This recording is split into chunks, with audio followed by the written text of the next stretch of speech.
Greetings, SPG. Black Lion again. Been a long time, but I did forward there. So, today, where I really talk about, as I manually begin this reasoning, is mind control and the way how people are set up to use us as robots. But we're not supposed to be no push button robot that no one can press a button and make us react. And always to set the agenda as to how we must move, what we must say, what we must do. Now, mainly want to dwell with this kind of thing that went on in Georgetown in the Lynch Diary. Now, I call it the Bible and the church. Now, the Bible says that after Solomon, the Creator did not give anyone any authority to build any church. Now, the Christ didn't build any. So, who built this church? And who are the owners of this church? Do we know that the church was the conduit for World War I and II to spread the war? Do we know that the church was the conduit used to invade Africa and America? Now, do we know that the church been always committing crimes against us? So let me go.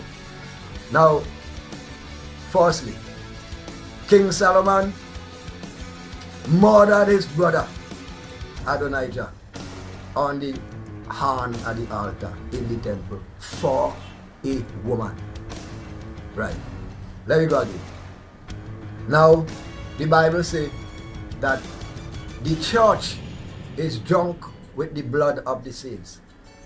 Now, when you read in the Bible, you see that where the church murdered many of the saints, stoned them to death.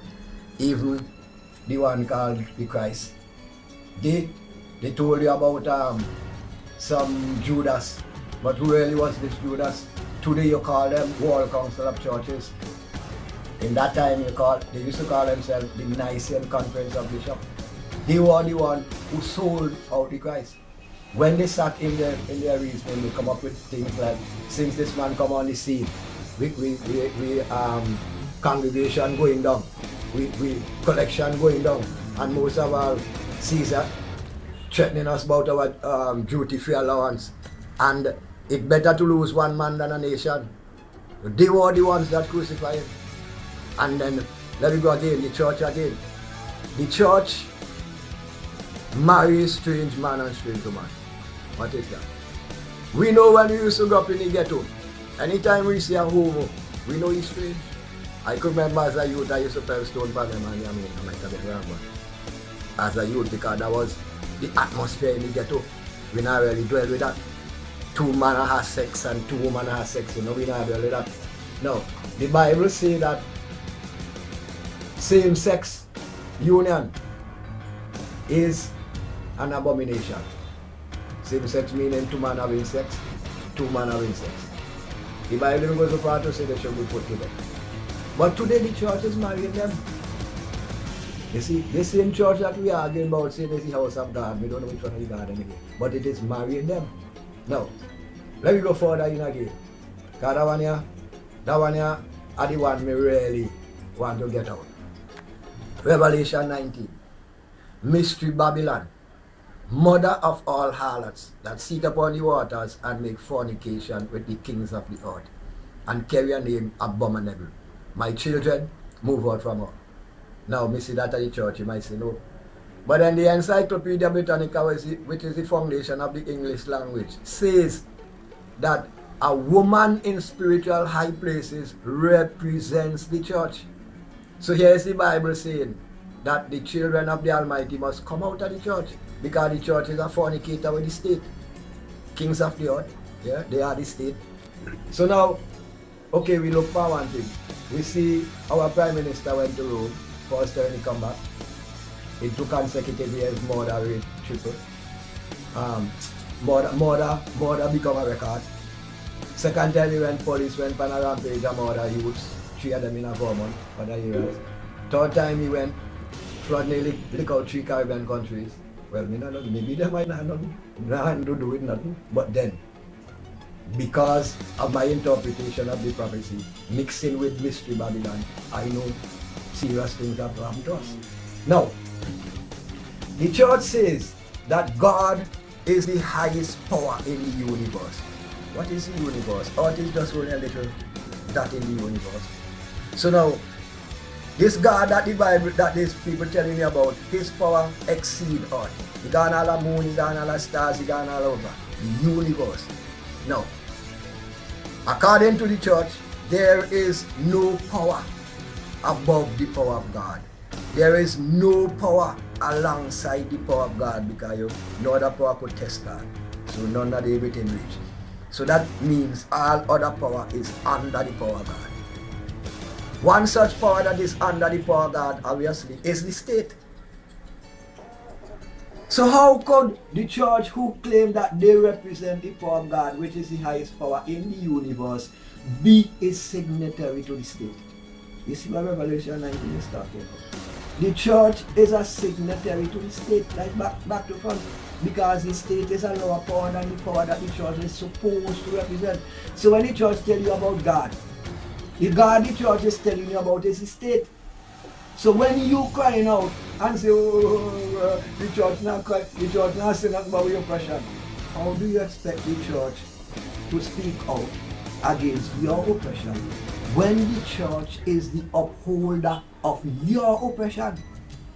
And they blind you to think that this church is the house of God, but you never stop to ask them which one of the God they're talking about, because you have plenty God. You have one of them we spell G for gold, O for oil, and D for drugs. So we have to know these things, because look at it. Now you think the Most High Creator will create man. Man is the most ingenious creation in a creation. And you think he will left man to create a wood structure, a concrete structure to save his house? No. The house of the Creator is man's body. It was not, never, and will ever be a building. And being the church of God simply means that you have to live in love and respect.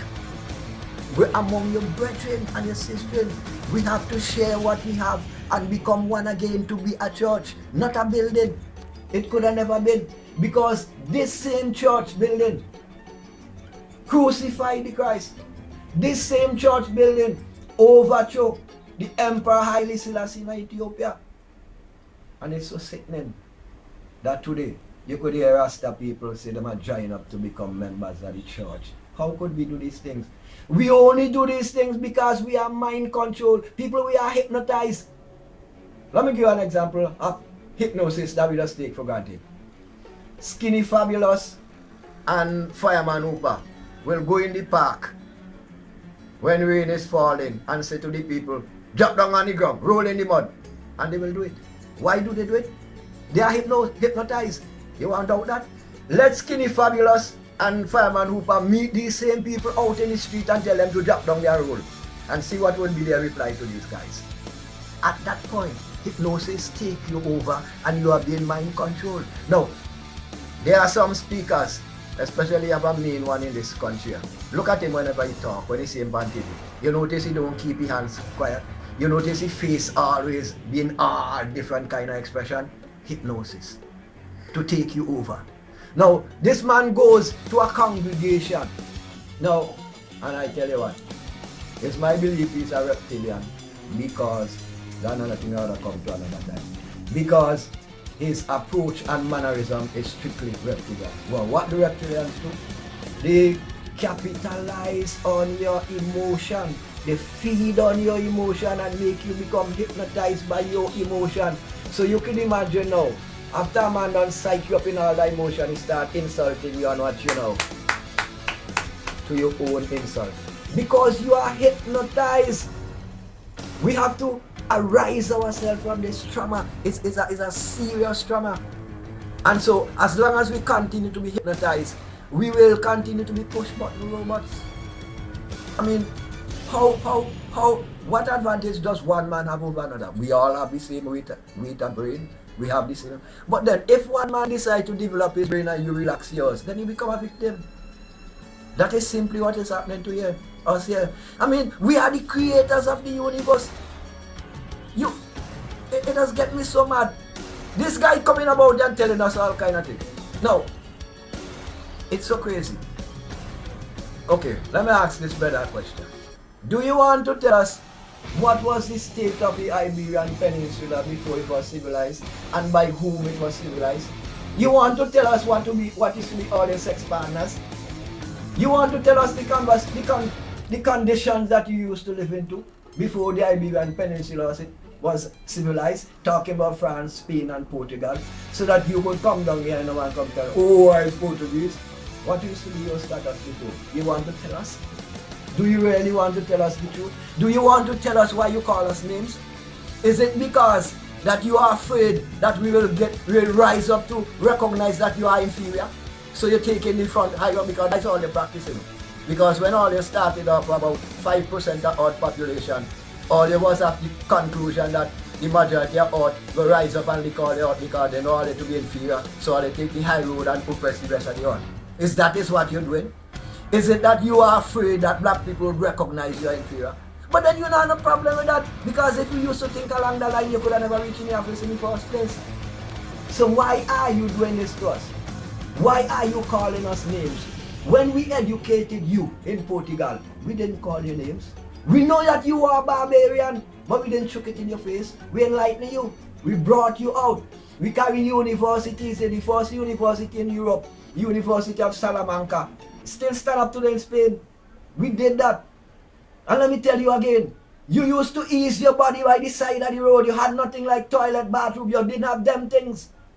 You used to have sex with animals. Animals were your sex partner. You never used to bathe. You used to stink up the whole place. We cleanse you in Portugal, brethren. You say you know your history and you study your history. So I know you must know these things. Why are you doing what you are doing to us? Is it not because you are reptilian? I want to know. Tell us. You see, some years ago, I asked you a question right on the same media. Why did you say George Bush and Tony Blair when you talk about the time when you are the Ustas? And why not Hugo Chavez and Castro? But you answered me that question when you talk about your humanism, because Bush and Blair are to profess humanism. Blair did this thing in New Mexico in America, and Bush in Israel when they call him chief priest of Meshach. So why did you call on to these guys? Yes, because all of you are humanists, and genetics is a chapter in humanism, and I see that you are practicing genetics. Brethren and sisters, genetics is a simple word, right? It means an inferior gene over a superior gene over an inferior gene, and that is what exactly that they're trying to do us, trying to make us believe that they are superior and we are inferior. So they will continue with the masters and we will continue to be the slaves. But I want my people remember one thing. Everything that they know was taught to them by us. They took it, they spin it back to front and use it against us. Brothers and sisters, this man doesn't have any hold on any one of us. This man must not be allowed to push button and have us moving like robots and warring amongst ourselves and hating ourselves and talking bad about ourselves. Who are we doing it for? Are we doing it in the glory of us? No, we are doing it to our downfall. Let me get firm. Let me thin out with blood too thick. Let me drink some Carilla. Let me drink some bitter wood. Let me drink some ball head or John Cutlass or whatever they call it. Some people call it chandelier. Let me drink some bitters. Let me drink some cocoa tea and some cinnamon, so you could clean out the cobweb from wrong to brain, so that we could declare. Brothers and sisters, let me stop seeing the world through this physical eye. Let me stop listening to the world through this physical ears, and let me stop speaking to the world through this physical mouth, but through our mind's eye, our mind's ears and our mind's mouth, because we must be assertive of what we want to do, how we want to do it, and the road that we need to carry. We can no longer be holding on to nobody, frack tail, short tail, pants tail, or whatever tail. We can no longer be doing that. We are not going to be developed as a people that way. We must have self-confidence. We must believe in ourselves. We must know that we are our own foundation, and if we don't build upon our foundation, we will never build. We cannot allow no one to tell us that we cannot lead. Brothers and sisters, this is a serious thing. Now, if a black man out there, Kato, all of them, any man among them, tell you say, them used to say anything, you could accept that because it was them black. You laugh off of them. But when a man who tell you that he's not like you, he's Portuguese, meaning that you're African slaves, you cannot, brothers and sisters, you cannot follow him to say black man can't lead. Because what you are doing, you are saying that you can't lead. Overstand this, brothers and sisters. Overstand this. We cannot continue to condemn ourselves. Where are we going? Brothers and sisters, the sky is the limit and you have no sky, you don't have no sky. We don't have no limit. We are creators and builders of our own destiny, brothers and sisters. Let me get this truism in ourselves and move to suit it. Let us start to help out one another along the way and build up this conscious reality for our country and for our people, for our children. Brothers and sisters, our ancestors fought. They shed the blood, the sweat, the tears, the flesh would melt, the bone rust, the all kind of thing happened to them. So that today we could be here to determine our own future. Brothers and sisters, let me don't sell that out. Brothers and sisters, no bribe will ever be able to satisfy that what happened to our foreparents. Let us stop for a while to think. If grandpa and grandma would take a bribe, what would have happened to us? Let us stop to think that for a while. It's well and good when we listen to my brothers and sisters. They run out and talk about how Judas was a traitor. And today we're worse than Judas. We are worse than Judas because Judas was a Babylonian CIA spy. Put there for the purpose he did. But we betraying our own self. We betraying the futures of our children. We betraying the futures of our grandchildren when we take bribe. We have to understand this, brothers and sisters. Look, I mean, let us be for real. Now, why are we facing these problems that we're facing today? Because old people don't tell you disobedient children have to get a blow. You see, we cannot be bandwagonists. We have to be builders. So let me say them thing already, but never keep saying them. Let me go forward to 2000, brethren. When we make that grievous mistake, like when the people make a mistake between the Christ and Barabbas, exactly what we did. Now, and him used to say to us, I will not take your money and bribe you to vote for me. Rather do the election. Stop. Remember, at that point, this brother back was against the wall, and for a few dollars more, he could have easily back off the wall to his glory. But being the conscious man he is, he know his glory, his selfish glory will not benefit the people. You see, Haile Selassie, the people approach Haile Selassie and say, well, you are a great man and you do so much great things for us, you want to build a statue for me. Haile Selassie said, a statue is only for my glory. How will that benefit the people? Build a school in face of the statue. Overstand these things, brother. Overstand the significance of these things. So now, Barabbas used to thief, because Barabbas was a Robin Hood. He used to thief up and bring down and get to give it. And that man, he tell everybody he not thief and bring down bribe give it. So crucify him. Gary Barabbas. Now Barabbas, who is the thief? He's a thief. What do you expect of him? What do you expect of him? So the question is now, when Barabbas thief, why are you crying? Isn't it your choice? Isn't not what you call for? Let me wake up and drink some bitter bush and start to take responsibility for our actions. The only how, if we think that we are in a ditch, the only how we can get out of this ditch, we have to take responsibility for our action. We get ourselves in the ditch, let us get up and get ourselves out of it. It ain't have no other way. Brothers and sisters, no God, no Jesus Christ, nobody ain't coming from no way to take us out of this. The Bible again. If the Christ said to you, If you continue to live this life and do this way, you will do greater things than I have done. You check that out. So if this man give you the power to do greater things than he has done, what you going praying to him for now? Why are you praying to him for what? When you already been given the power, you fail to use the power to your upliftment, and you go and say you're crying and you're begging. To who? Who are you begging to? Who are you crying to? Who are you praying to?